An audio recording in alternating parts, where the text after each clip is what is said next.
So good evening, everybody. Let's start with our motivation.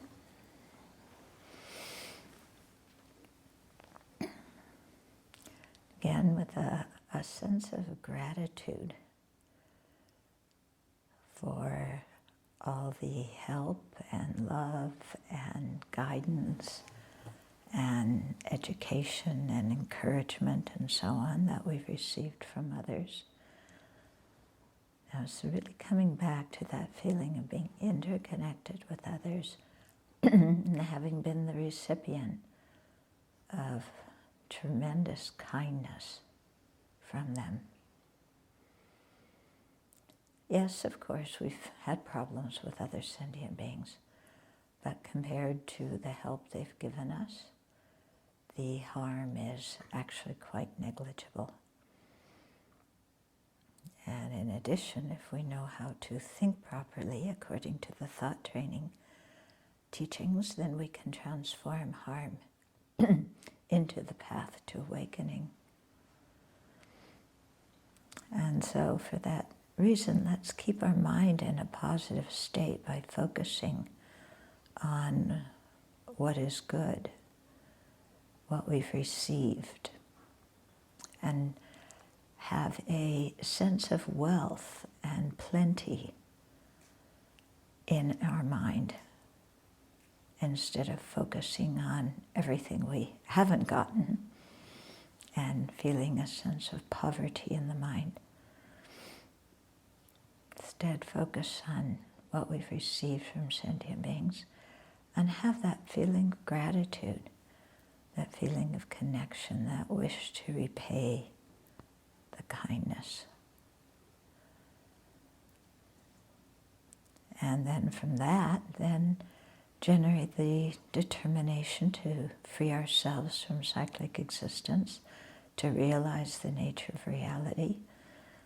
Because when we're able to do that and eliminate our own impediments and gain more good qualities ourselves, then it will be very easy to repay the kindness of others by working for their benefit. So it all starts with that motivation.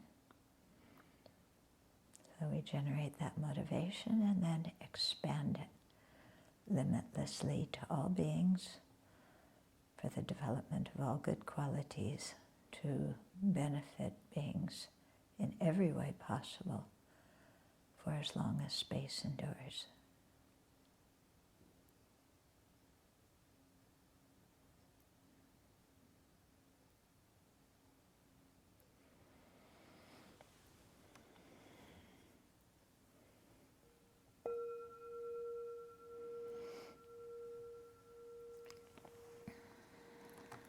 You know, I don't know if it's popular now, but some years ago it was very popular to talk about oneself as being wounded. And everybody was going around feeling wounded. You know, I'm wounded, because of different things that happened in my childhood, because of this, that, or the other thing. And I think, for some people, it led to them generating a self-image of themselves as a wounded individual. In other words, as somebody who's incomplete, who's less than, who's deficient, who's wounded. Yeah? And I don't know about you, but if I develop that kind of self-image, then I start shutting myself off from all the goodness in the world. Because my image of myself is as someone wounded, who can never fully recover because the world can never be trusted. Yeah, the world's never going to give me what I want.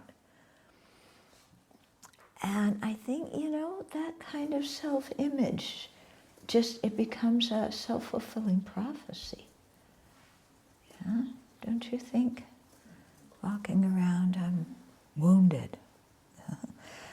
And yet you meet some Tibetans, for example, who indeed, if were traumatized by what happened in their country, but they don't have the self-identity, the self-conception of being wounded. And because they lack that self-conception, they have a very different view of life. Yeah. So, it's the whole glass half empty, glass half full thing. And what are we going to focus on? And what are we going to pay more attention to? So, of course, that's our own choice. Yeah. And we create our reality according to what we pay attention to and what we emphasize. Yeah. So if we're constantly miserable and feeling less than and deficient and wounded, maybe it's because that's how we're thinking of ourselves. No? Instead of looking at all that we've received. And I think, His Holiness talks about this, how we take the goodness in the world for granted, we expect it, and so what we notice is the harm and the times we don't receive the goodness. So those are the unusual times. We pay attention to them, we notice them, we make a big deal about them. Yeah. So, you could even, you look at the situation, for example, of the refugees from the Middle East. And on one hand, the situation is horrific, and especially, certain countries closing their borders to these people. On the other hand, within their own interrelationship, I'm sure there's also a lot of kindness going on. Parents looking after each other's children, children, being loved and cared for by their parents. Some sympathetic people in different countries who maybe share food or give something to them as they're walking through the countryside. Yes, there's a great deal of pain and unfairness, but I'm sure within the people's relationships, there's also a lot of kindness going on. Yeah? So it's not to poo-poo one and emphasize the other, but to really, not build an identity of ourselves as, full of shame and defective and all this, yeah? Because that way of thinking becomes a self-fulfilling prophecy. Mm-hmm. Yeah, whereas if we really train our mind to see the goodness around us, then we can see goodness in even small things. Yeah, you can take a walk in the forest and, you feel quite close to all the grasshoppers and the birds and the grouse. Yeah, and of course our friends the turkeys. So, we could emphasize what a nuisance the turkeys are, because they poo all over the place, and we step in it, and they eat our apples, and, we could make a big deal about how we hate the turkeys, or we can just feel like, hey, we share this land with the turkeys. Yeah? And they're kind of cute in their own way. And if we look where we're going, we don't step in their poo so much. Okay? So, what I'm getting at is so much depends on what we highlight in our perspective, what we pay attention to, how we interpret things.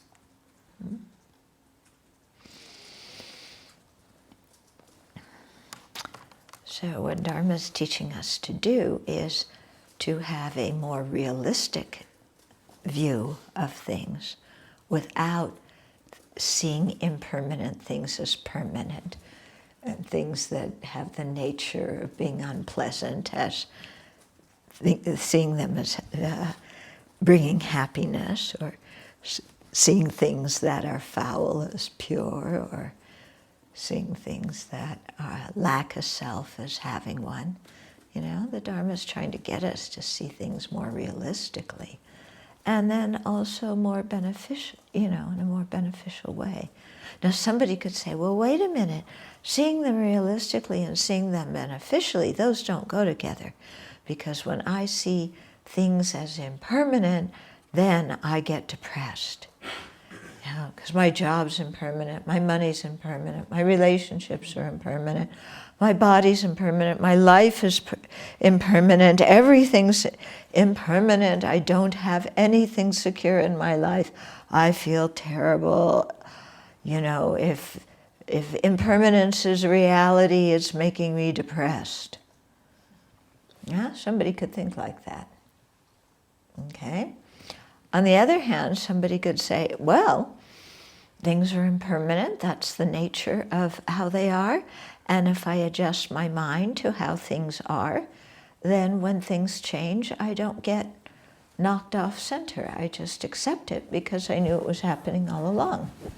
And also, when I think of things having changed as their nature, it encourages me in my practice because change means I can become a Buddha. I'm not stuck always being the way I am. Yeah, change can be something really good and wonderful.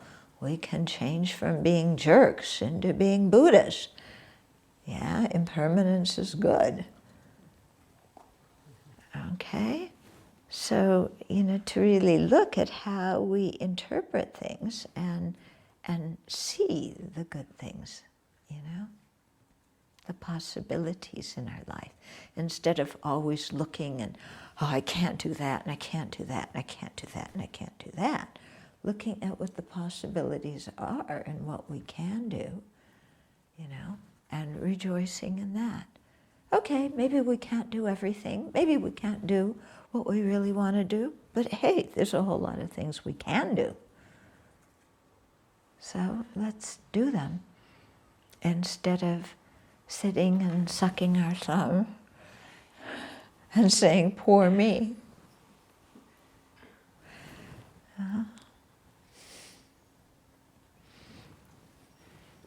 So somebody, when Deshi Danam was here last weekend, somebody said, you seem so joyful, how do you do it? Yeah. And so it's simply through his practice and his outlook in life. It's not that he has some special genes or some special fairy godmother or, something like that. It's because of his outlook on things.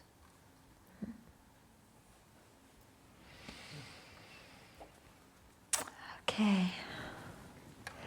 So, last time we finished up talking about the 6 preliminary practices. Remember? Can you name them?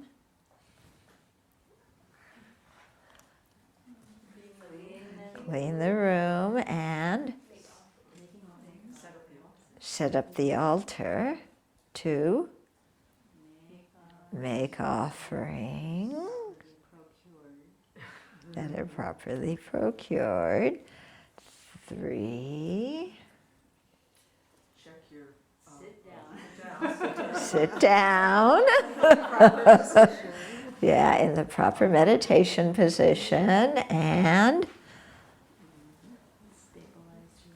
stabilize your mind through doing some breathing meditation, and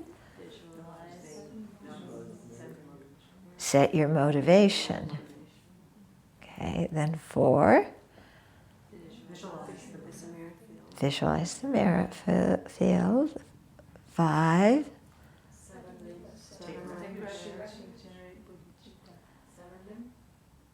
Do the 7-limb prayer. When do we take refuge in general? Well, when you're doing your motivation. Yeah. Okay, so the 7-limb prayer. And 6? Well, the mandala offering is the vehicle, but what's the actual 6th one? Making requests. Making requests. Okay. It seems you're all very well prepared and reviewed your notes extremely well and know this very elementary practice, the 6 steps of this very elementary practice that you should be doing every day.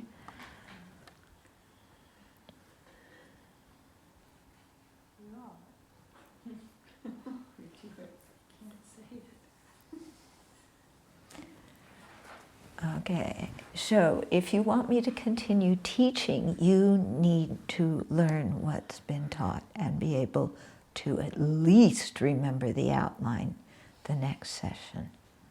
Otherwise, there's no use for me to talk, because it goes in one ear and out the other. It's like the leaky vessels, isn't it?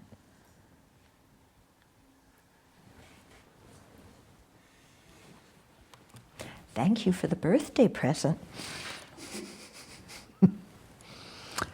Okay. So, let's go on. So there's something new you can forget.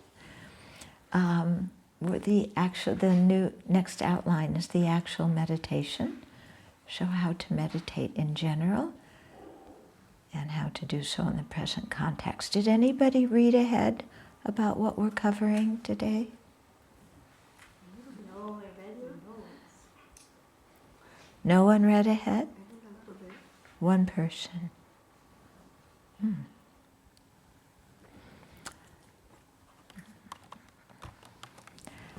Okay, so here, how to meditate in general, yeah. Then it says, if you wish to make your mind receptive to virtue, you must be sure of the order and number of meditation topics and sustain with mindfulness and introspective awareness of what has been ascertained with neither surfeit nor lack. Oh, I would love a good translation. Otherwise, the virtuous practices of a lifetime will be flawed. Okay? So what it's saying is, in order to meditate, then you must know what the meditation topics are.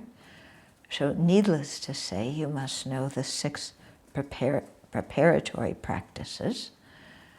Okay? And you must be sure of the order of the meditation topics. Yeah, and then to pay attention to them with mindfulness of the points that they are, to remember the points, and with introspective awareness that makes sure that you're concentrating on those points. And then how to do so in the present context. The present context is going over the meditation on how to rely on the spiritual mentor. So here it's abbreviating the main points to do the analytic meditation on the spiritual mentor. Okay?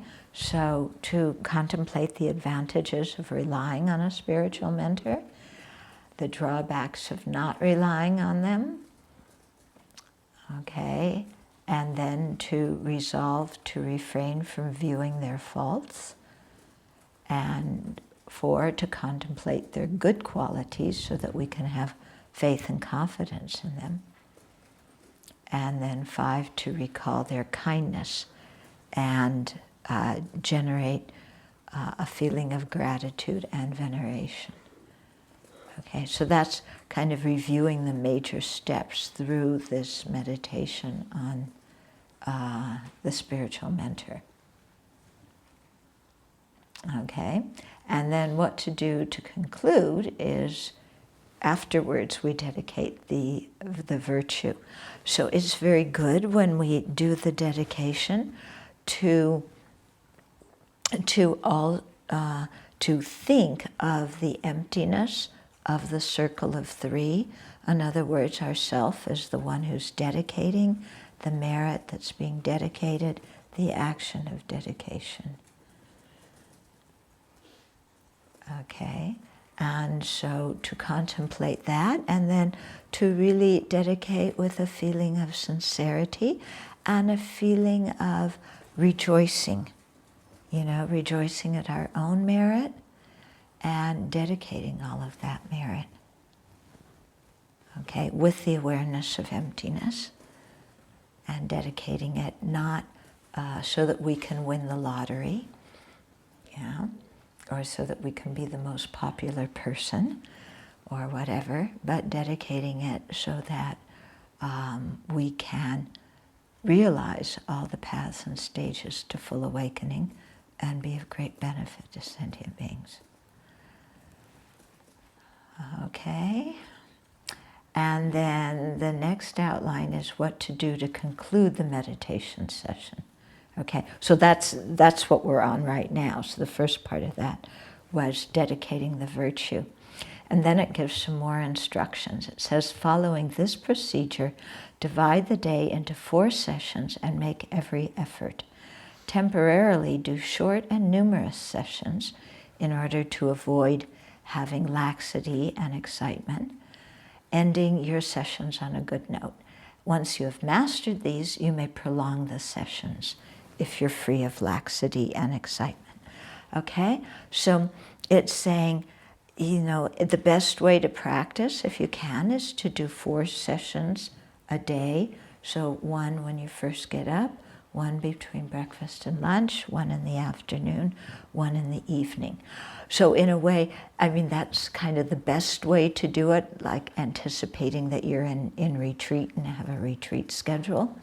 Yeah, so if you can't do that, then at least do morning and evening, and then during the day try and remember, what the topics are that you're meditating on. And then it's saying do short sessions to start with so that you can stay focused and so that you end on a good note. Yeah, whereas if you make your sessions really long, then at the end you're tired and you're going, oh, thank goodness I'm done with this. And then you have no wish to practice again in the future. So it's important to kind of stop where you still have, a good feeling about your meditation. Okay, so, when we're starting, we have to start with an amount of time that makes sense for us, not too short, not too long, but an amount of time that we can stay comparatively focused and do the practice well, arise and feel refreshed, and then go about our daily life things. And then, if you can't do all 4 sessions, then do something later in the day, but not so late that you're totally exhausted. So don't leave your evening session until just before you go to bed, because, you're going to have a lot of sleeping meditation creeping in there, and and then it becomes totally miserable because you're so tired and you don't want to practice because you're tired, and then that creates a very bad feeling. Okay? And then between sessions, do not put the topics meditated out of your mind, but recall them again and again. Okay? So, don't just meditate on something and then forget about it during the day. That's like listening to teachings and then forgetting about them afterwards, because then nothing sticks in. You don't benefit at all. So whatever you're meditating on, try and hold, in the Lamrim, your Lamrim meditations, try and hold it in your mind throughout the day and use whatever is happening in the day to remind you of that meditation. So use whatever is happening as like something that exemplifies the meaning of the meditation.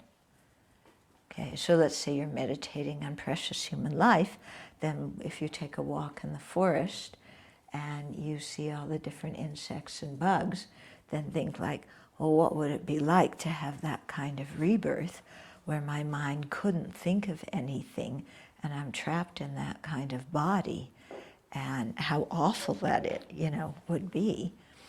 And then come back to how you're feeling now, and like, wow, I have a human life and I can really do something good with it. Yeah.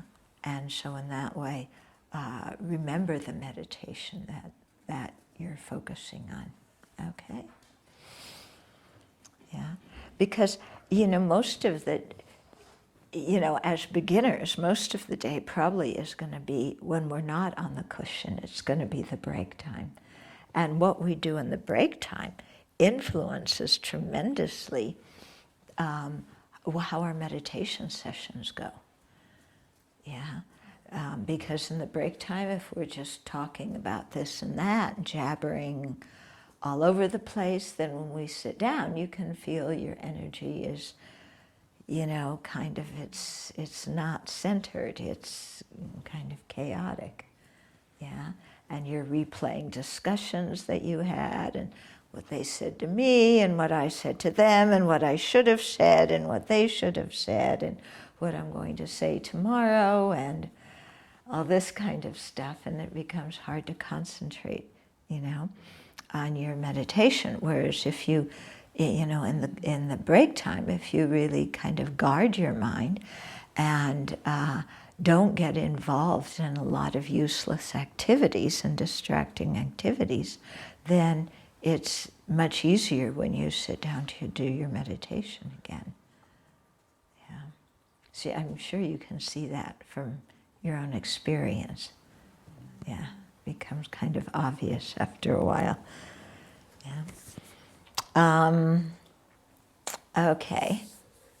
So for that purpose of keeping in mind the meditation objects during the break time, then having conditions favorable to the arising of positive qualities and purifying adverse conditions is something important, and so we thus accumulate merit and purify obscurations.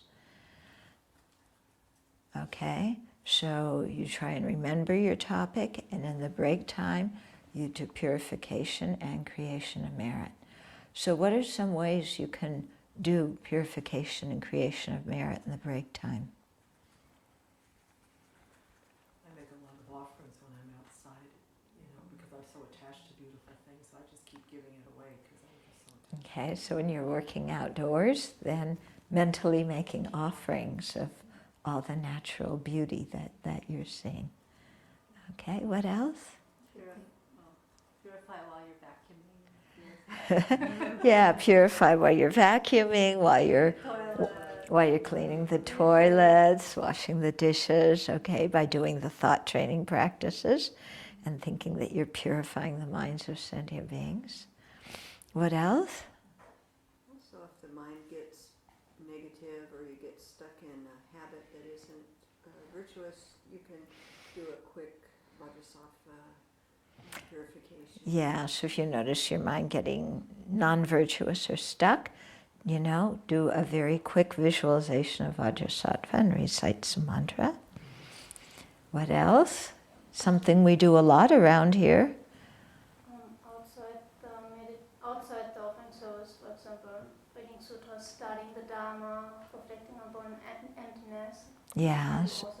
Okay, so studying the Dharma, offering service. Yeah, but offering food, yes. Yeah, offering food is a very important practice. You know, whenever we're eating, drinking, to remember to offer that. Okay, so to try and do purification during the day, you know, just, you know, by what we're doing. And also, even as we're walking around, to make virtuous aspirations.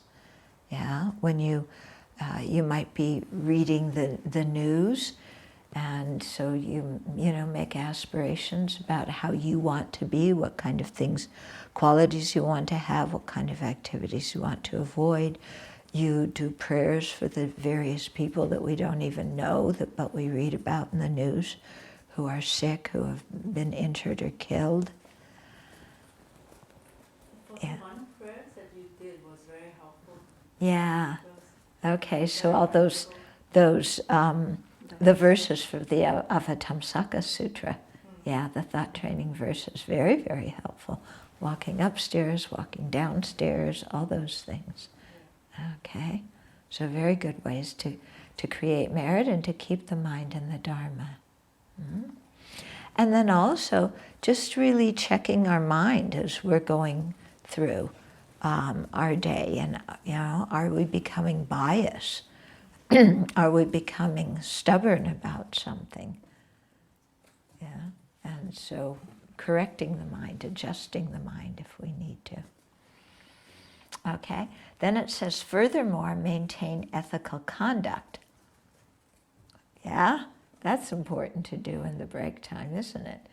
Because if we don't maintain ethical conduct, then when we sit down to meditate, our mind's full of regret about what we just said and did, or our mind's full of confusion about, you know, what did I say? Was it, you know, true? Was it not true? You know, beneficial, not beneficial. So very important to keep ethical conduct, keep our precepts. And then there's 4 causes for serenity and insight to arise easily. So serenity and insight are the long-term goals, you know, that we're aiming for. We cultivate them by doing all these Lamrim meditations, but we're really trying to gain serenity and insight focused on emptiness. Okay, so there's 4 practices. It says for serenity and insight to arise easily, but it's for all Dharma understandings to arise easily. So first is to control our senses. So remember when we had the course just like 10 days ago on developing concentration, we spent almost the whole course on controlling the senses, didn't we? And talking about, you know, how attached we are to pleasant visual things, pleasant sounds and smells and taste and tactile objects. Yeah, so to really control the senses, not to let the mind wander outside looking for all sorts of pleasant experiences that we then develop a lot of attachment towards, and we develop anger when we can't get them. Yeah, but learning to keep the senses in. And so that's one reason why as monastics we don't go shopping unless we really need something, and why we only get what we went out to get. Yeah, because otherwise we start walking up and down the aisles. We went to get one item and we come out with 15, you know, because we've been walking up and down the aisles, and then attachment and greed arises. Oh, you know, this thing that I never thought of for the last 4 months, all of a sudden we need. Oh, not just me that needs it, the Abbey needs it. Yeah, so we get it for the Abbey, and that kind of sanitizes it in some way. Yeah, but check up, you know, because sometimes it's just, you know, our own attachment, our own greed. So to, you know, control our senses, not only, you know, looking at objects in shopping areas, but looking at other people, because we look at people and then our mind starts, you know, why does this one do this, and why does that one do that, and this one's very good looking, and that one's very bad looking, and I want to talk to this one, I don't want to talk to that one, and developing all sorts of opinions, and none of that is very helpful either. Yeah. And so you can see, at least for, those of you living at the Abbey, why we have certain in-house regulations, why we don't buy our own food. Because, if you went into town to do errands for the Abbey, then it's so tempting. Well, let's stop by this and that and get some of the food that I really like that we never have at the Abbey. Yeah, and then we're acting out our attachment and going and buying things. So we have one of our in monastery rules is, well, actually, it's not just this. It's following the Buddha. The monastics are not to buy their own food. So it's something that really helps our own practice, because then, your mind doesn't even go there, because it's not something you're going to do. Okay? Or similar, go to the beach. When you go, aside the fact that we don't have a beach, close, but to go and hang out, yeah, that when we go to town, we also don't then just, well, let's go take a walk here and let's go take a walk there and do this, that, and the other thing as long as I'm out, because again, then our mind gets distracted by other sense objects. We start having a lot of opinions and ideas about them, and the mind, goes outside, and it makes meditation quite difficult. Okay, so we're not saying that you always walk like this everywhere you go, but you monitor what you let your senses, what you let yourself look at and hear, and watch what's going on in your mind. If you're starting to form a lot of ideas about different people, then you cut it. Okay, so control your senses. Second one is eat with moderation. Okay, so eat what healthy food and what our body needs, so don't eat too much. So if we eat too much, when we sit down to meditate, we're groggy. Yeah, and our body also feels uncomfortable. Okay, and then 3 is strive in yoga without sleeping. Okay, so yeah, strive for it. And when you do sleep, apply the body posture and a certain way of thinking, okay? So the idea here is we sleep the amount that our body needs, not more. So it's like eating. We eat what we need to stay healthy, but not more. We sleep what we need, but we don't oversleep. Okay? Because, our precious human life has a limited amount of time in it, and we consume an awful lot of time sleeping. And especially if we just like lying around and oversleeping, so much of our life can go by. And so that's why they really recommend, if you can do it, because they divide the day into 6 periods. So the 4 hours in the middle of the night, like from 10 to 2, they say sleep those hours. Yeah, for that 1/6 of the day, and then practice the rest of the day. Now, whether we can manage on 4 hours of sleep is another matter. If you can't, then sleep longer. Yeah, but just sleep to the minimum of what your body needs. Yeah, and I think don't have this idea in the mind like, well, I definitely need 8 hours, and without 8 hours or without 10 hours, I'm going to get sick and my body's going to fall apart. Because again, the more we have that solid concept in our mind, the more we limit our possibilities. Whereas if you you know, you play with it, you know, well, how much sleep do I really need? And see what you need, and then stop there. Yeah. Now, how do you determine what sleep you need? I don't think it's by sleeping naturally and then when you wake up, that's the amount. Because I know for myself, if I don't use an alarm clock, I would really, really sleep a long time, and I don't think I need to sleep that much. Okay, so the amount you sleep is not from when you go to bed until when you naturally wake up. You know, you see how much sleep you need according to what you can function on. You know, if you get really tired, so you're always falling asleep, or you're in a bad mood, then you need a little bit more sleep.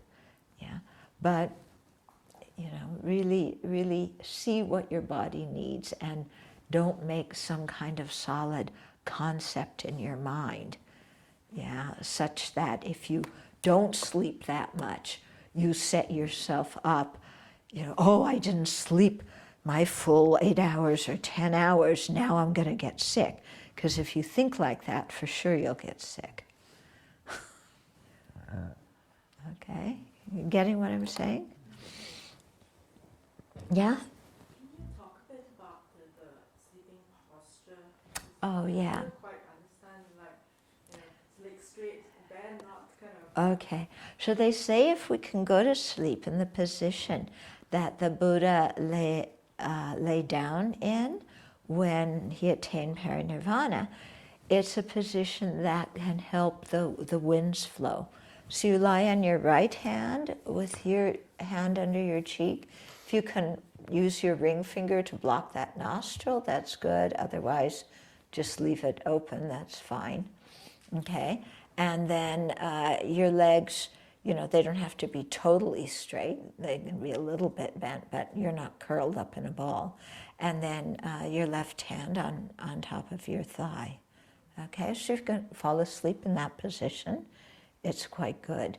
Yeah, they advise against sleeping on your stomach. Yeah, because that makes you quite heavy. Yeah. So see if you can fall asleep in that position.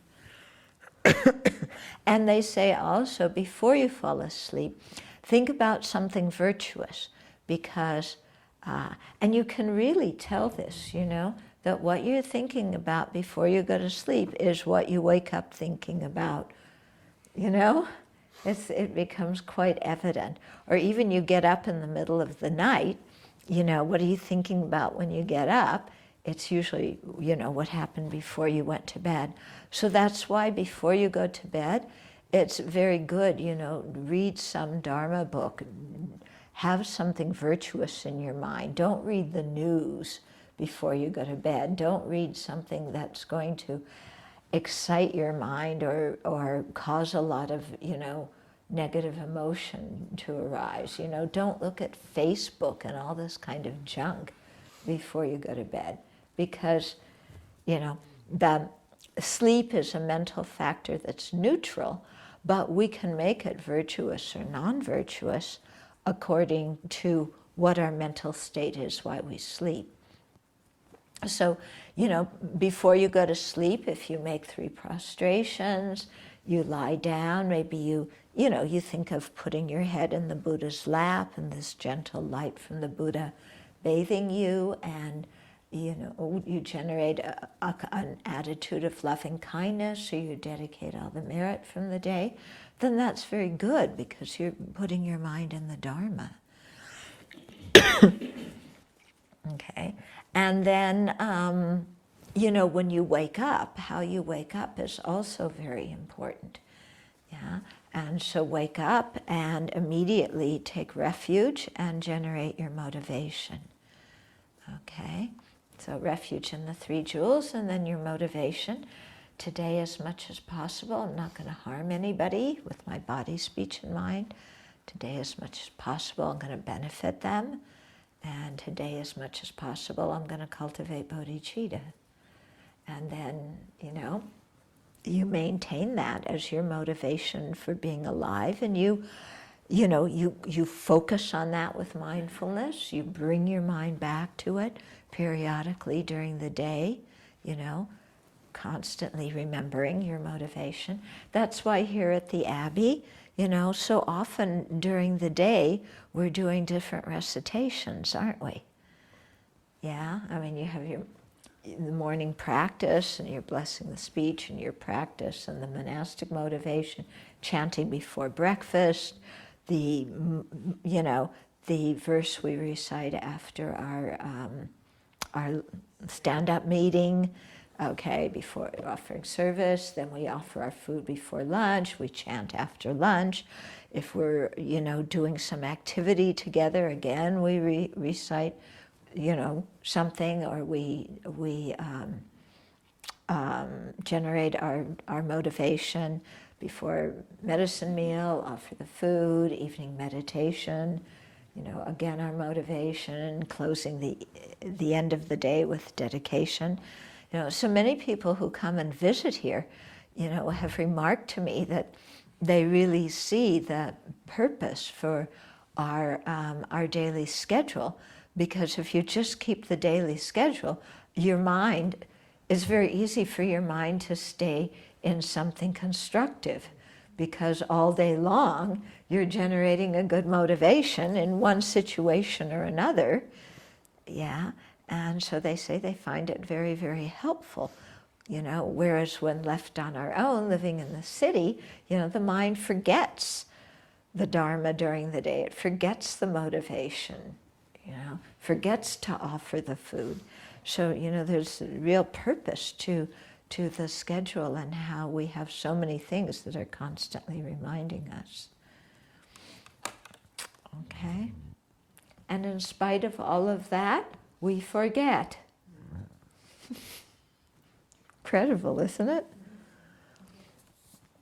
And then the fourth cause is mindful and introspective behavior.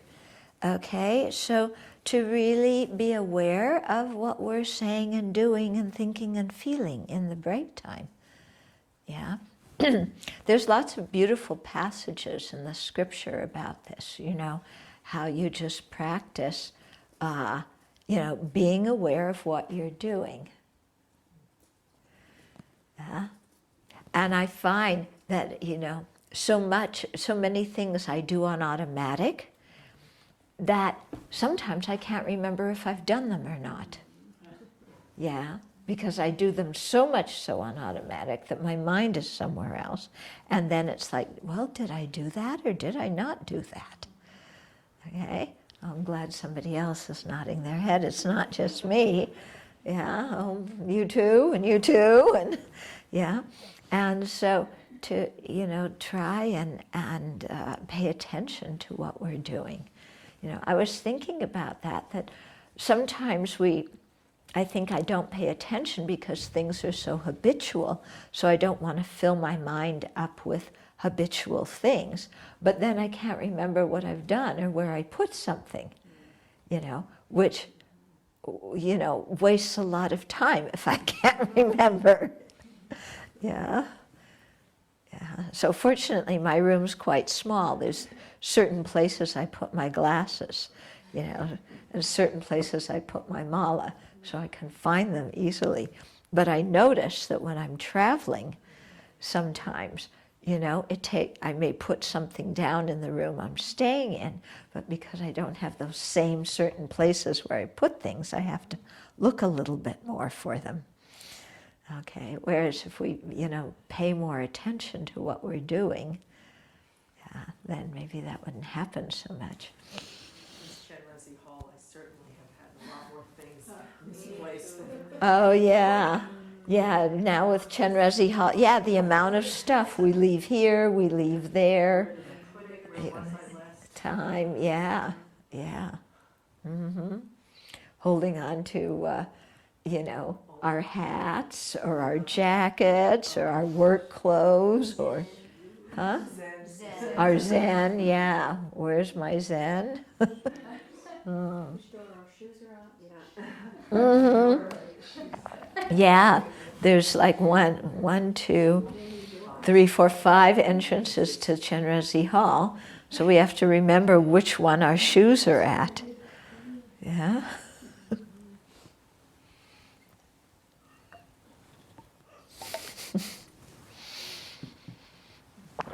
Okay, so it says the preliminaries, the main meditation, the conclusion, and the intercessions, the break times, are the same up to insight, excluding the main meditation.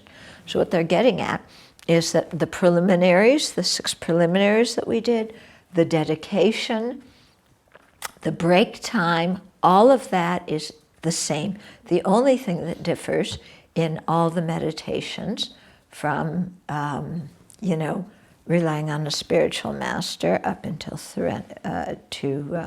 insight is the actual meditation topic and the points in that. Yeah.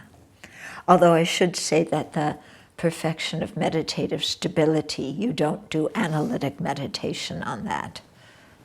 Okay. Okay, then it talks about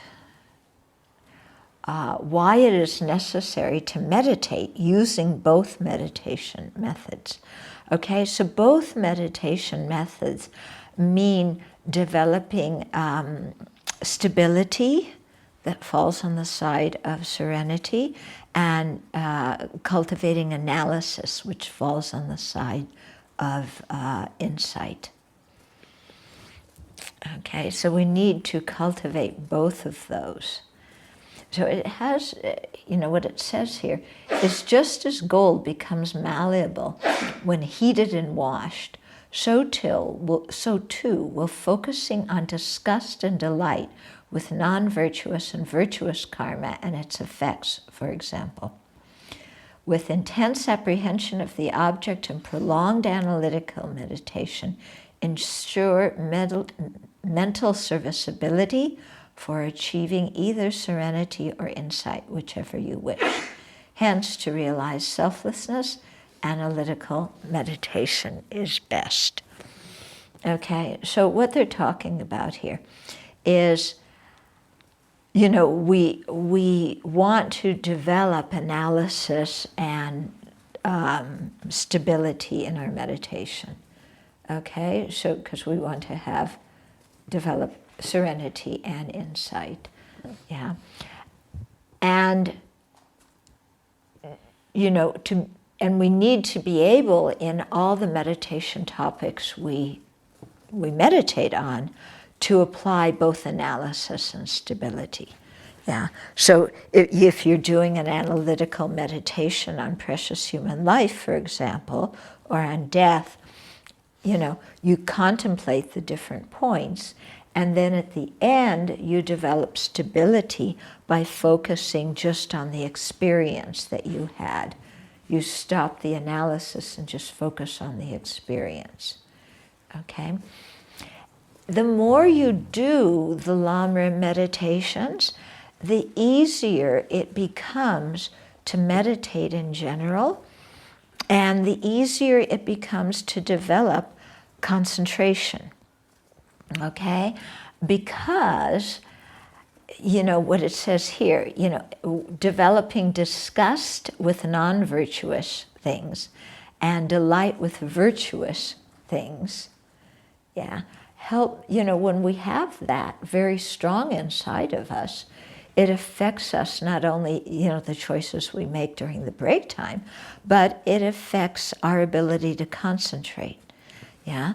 Because if, for example, we've done a lot of meditation on impermanence and death, on the defects of cyclic existence, on the defects of the afflictions and how they limit us and confine us. And to have a sense of, here it uses the word disgust, but disgust is kind of a strange word, I wouldn't say it's disgust like, I want to barf, It's more like, no, I'm not going there, okay? Yeah, but it's a wise kind of no, I'm not going there, because I've done the Lamrim meditations about the disadvantages of these things. Yeah, so I know the disadvantages of improperly relying on my spiritual mentor, or not taking refuge, or not contemplating death, or, you know, and I know the benefits of meditating on bodhicitta, of remembering death, of taking refuge, and so on. So, you know, when you have that kind of awareness of, you know, like, no, I don't want to go there, that doesn't lead me anywhere, and this is something good, I want to practice that, then that awareness helps you concentrate on whatever your object of meditation is, okay? Because it's going to act as an automatic patrol, so to speak, that's going to keep you from getting distracted. Because what are our distractions about? Stupid adagios, okay? So if you've really thought about the defects of non-virtuous karma, then if you start getting angry in your meditation, you start ruminating and feeling sorry for yourself in your meditation, yeah, then as soon as you notice it, because you have trained your mind well to see the defects of such a way of thinking, then you immediately say, no, I don't want to let my mind continue thinking that way, because it's stupid and it's useless. Yeah, so then that helps you really to notice the distractions easier, because the distractions are opposite of those virtuous thoughts, and it helps you let go of those distractions. And then, you know, when you're very well aware of the advantages, let's say, of taking refuge, of generating bodhicitta, you've done those meditations, you know how they uplift your mind, then, you know, it's very easy to shift your mind to something positive, and that eliminates the laxity. Okay, so, you know, when you remember the things where you don't want to let your mind go to that, it cuts out the excitement. When you remember the things that what your mind wants to go towards, the Dharma things you feel delight in, then it cuts out the laxity and gives your mind a lot of energy. Okay, so that's one of the reasons why the Lamrim meditations are so important, because it will really influence your ability to concentrate and, you know, and develop concentration. Okay. So stability is when we're trying to stay one-pointed on the meditation object. Analysis is where we're examining or investigating the meditative object. Okay, so there's some misconceptions that get refuted here. So one misconception is that although there are both analytic and stabilizing meditations, one single person does not practice both of them. So here the thinking is, oh, well, if you're a scholar, you practice analytic meditation, and if you're a yogi, you practice stabilizing meditation. Wrong, okay, because everybody needs to practice both. We need to be able to combine stabilizing and analytic, because we need to cultivate concentration and insight. Okay. There's another misconception, which is that all conceptions are useless, you know, that they all are grasping at inherent existence. So you have to get rid of all conceptions, whether they're virtuous or non-virtuous, because it's just like clouds in the sky. Whether they're storm clouds or fluffy clouds, they're still clouds. You got to get rid of all of them. So that also isn't correct, because in our practice, we have to learn how to think practically. We have to think correctly and properly, okay? We have to learn how to analyze and how to discern and how to discriminate, you know, in our meditation practice. So meditation isn't just spacing out, getting all the thoughts out of your mind, and you sit there like, You know, oh, I'm not thinking about anything. How blissful it is to be blank-minded. You know, that kind of meditation actually, they say, makes you quite stupid. Yeah, definite disadvantage to that. And you can see it because the mind just is spaced out. Yeah. So yes, it's true that we want to overcome thinking, you know, and we definitely want to let go of all the discursive thought. But, you know, we need to know how to think properly, how to analyze and investigate so that we can understand the Dharma correctly. Yeah, and then meditate correctly and really understand these topics and put them in our mind, you know.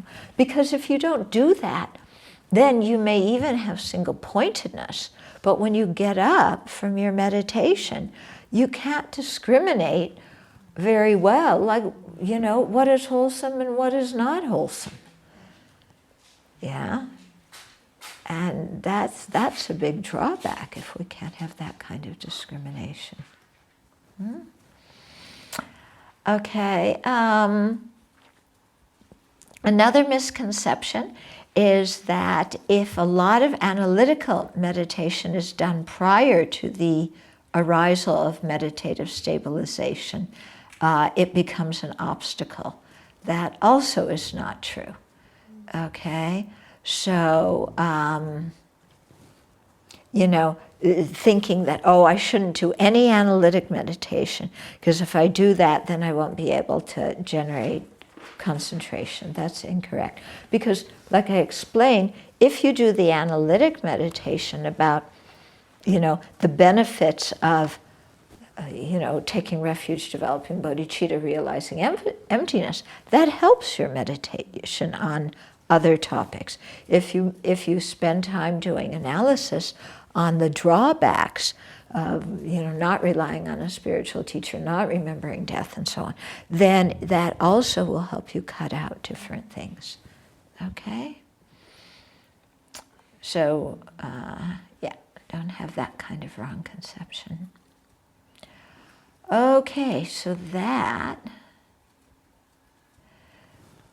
Okay, so he says here too, when working to achieve meditative serenity, for example, so here when you're specifically working to attain meditative serenity, it is not good to analyze excessively, as stabilizing meditation is needed.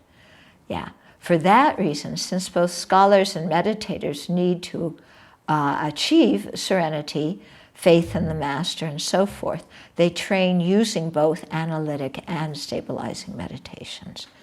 Okay, because to attain serenity, you need more stabilizing meditation. To develop a good attitude towards your spiritual mentor, to realize emptiness, you need more analysis. And so since everybody, no matter whether you're a scholar or yogi, needs to develop the same realizations, we all have to do those. And it says, moreover, since laxity and excitement are obstacles to mental stability, intense clarity is ideal for dispelling laxity, and intense disgust, or intense, you know, like I'm not going down that road, is very helpful for overcoming excitement, as explained in numerous excellent and authoritative treatises. Since they dispel contrary conditions, do not consider it wrong to use them. Okay, so this also reminds me of something that His Holiness says, which is that our mind is a very complicated thing, and it takes more than one kind of meditation to transform our mind. Yeah, so that's why we need many different kinds of meditation. And this can be confusing for us at the beginning, you know, because we come into Tibetan Buddhism and there's so many different practices to do. And how do I construct a practice? Because there's so many things and I'm told to do all of them, you know. And it can get very confusing. And so to understand that, you know, we need to do a variety of things because they all work with different aspects of our mind. And that's important, you know, to work with different aspects. Not just, for example, to meditate on the breath and that's all you do. Yeah. Because if you just meditate on the breath, you're not going to develop, you know, the understanding of the Lamrim topics. Okay? Or if you just do tantric visualization, you're not going to develop, you know, a lot of these other understandings. So it is with anything. Yeah? Okay. So, any comments or questions? Yeah? A little intense disgust is easy to Pardon? figure out. Intense disgust, but what about intense clarity? What are the causes and conditions to bring that about? Okay, so intense clarity. It's here. It's yeah, because the clarity of the mind. Okay, here is said to be the antidote to laxity. So if you're developing just serenity, then you work on just the clarity of the mind and the intensity of the clarity, which means the mind is clear and knows the object well, can reflect the object well. But in a more general sense, clarity can mean, you know, understanding, you know, understanding things, to be clear, like it said at the beginning. What are the meditation topics? What are the points? What are the order of those? So that's in a more general sense.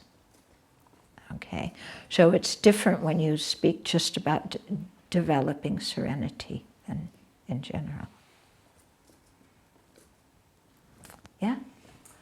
I find that even after all these years of doing Lamrim, that there are certain topics that I get so much into the analysis, but when it comes to the conclusion where I want to drop down and see what I've kind of understood to get a feeling, there are some that I just, even after all these years, I haven't been able to do that, like the one on concentration, where you're not supposed to do analysis, but you're supposed to look at the different types of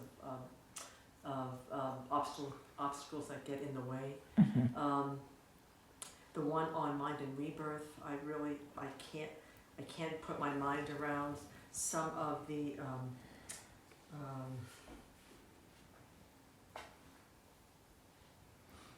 Well, let me just. even the Four Noble Truth one. It's like I want to unpack it more than it is, and I spend so much time on the analysis to kind of get my understanding together that by the time I get to the conclusion, I can't generate some like a feeling around what I've just done. And I know, and I have some favorite topics. I always go to those, but I really want to get a conclusion, I can get a feeling to, like conscious human rebirth, and even the one of the arisals of what outside factors bring the arisals of afflictions is always so helpful for me. And of course, the 7-point cause and effect I just love. But there's some of them that just always draw, even after all these years. Yeah. So are you saying that you're not very interested in the analysis? Or you enjoy the analysis, but at the end you don't have a strong experience? I enjoy the analysis. You enjoy the analysis. Maybe overthink? Yeah, that's what I was just going to say, that maybe you're over-analyzing something and not giving yourself enough space to kind of feel the impact of what you're thinking about. Yeah, because that one particularly on the far-reaching practice of concentration, when it says to go into different things. Now, okay, well, let me explain that, because maybe you're not doing it correctly. Because the far-reaching concentration, you don't specifically do analysis. Yeah, you can. It outlines, like, for example, the 5 hindrances or the 5 faults. Yeah. So when those, it's good to understand what those are, but you understand what they are also through doing other meditation. Like, you know, if we do the 5 hindrances, one is sense attachment. Okay, so if you've done meditation on the afflictions, you've understood attachment already. One is, malice. If you've done meditation, again, on the afflictions or on the far-reaching fortitude, you understand that, okay? Doubt, same thing with the afflictions, yeah? So many of those, you don't need to do analytic meditation on them in the context of developing serenity. You've understood what those things are from your meditation on other topics. Then when you're developing serenity, if those hindrances come up, you recognize them and you know what the antidotes are. Okay, so antidote to sensual desire is going to be meditation on impermanence, which you've developed before, and so you remember it there in that context when you're trying to focus on the Buddha, but your mind's getting distracted. So let's say, for example, when we're leading our guests in the chapel, we come up to that meditation. Yeah, then you teach, for leading the guests, the meditation on the Buddha or on the breath, how to find the object of meditation, how to keep your mind on the object of meditation. And then you do it exactly what we did in the concentration retreat. Okay? And you can talk about what the obstacles are. Yeah, but remind them that they understand the obstacles and the remedy to the obstacles through doing the other Lamrim meditations. Okay. I've always been somewhat puzzled on how to really make that a useful meditation, because it's just laying out what's going to happen in your mind, and this is how you take care of it, but how to do it within the context of that Lamrim topic in particular. Yeah, no, you give them, you're focusing on the Buddha. These are the things that are likely to happen. You say this in a talk. And then if it comes up in a talk, if this comes up, do that Lamrim meditation. If this comes up, do this Lamrim meditation. Okay? Helpful. Yeah? Because I use that when they come up in my other Lamrim, like I'm supposed to, but when I come to that particular Lamrim, I'm always somewhat like, pass it and go to the next one. Yeah. So, No, you do the meditation on concentration exactly the way we did, going around, getting the full idea of the object, focusing like that. Okay? And actually, it's good to do a little bit of that meditation every day if you can, And, it doesn't even have to be long. Because if you notice, sometimes when His Holiness gives initiations or whatever, he'll say, let's meditate on this for 1 minute. And it's 1 minute, but you're focused. Yeah? So, okay. Anything else? Yeah. I just need some clarity. We were going through misconceptions, Mm-hmm. and I got 3, like, everyone needs to do both. The misconception that all conceptions are useless. Mm-hmm. The misconception, a lot of conceptions can be an obstacle to calm abiding. No, analysis can be an obstacle to calm abiding. Oh, okay, analysis, okay. Yeah. And That's a misconception. Yeah. Well, you have to understand it. Here, the misconception is that doing a lot of analytical meditation in general is going to be a hindrance to developing analysis. In general, it'll make it difficult to develop concentration. That's incorrect. However, when you sit down to meditate on concentration, you don't analyze, because at that time, the analysis will distract you. That was the confusion right there. Okay. Thank you. Because I thought that you were saying something very different. Okay.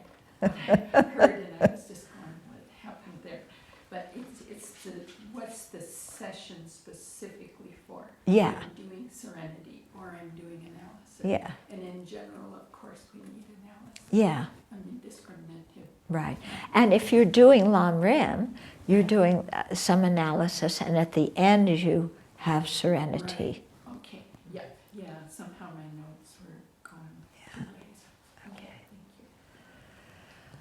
Thank you. Okay. Shall we close? Yeah. You can see whether you want to address this question, because it's from earlier Uh-huh. speeches. Well, someone is asking again that a a Lama told them that Rinpoches can marry, and then they were confused because they thought this person had celibacy vows. Yeah, in general, monks and nuns general do not perform marriage ceremonies. Oh, you mean you marry? Oh, you're saying that they can, Rinpoches can marry. In other words, they can have a wife. If the Rinpoche is a layperson, that's okay. If they're a monk, absolutely, positively not. Monastics are celibate. Period. Okay.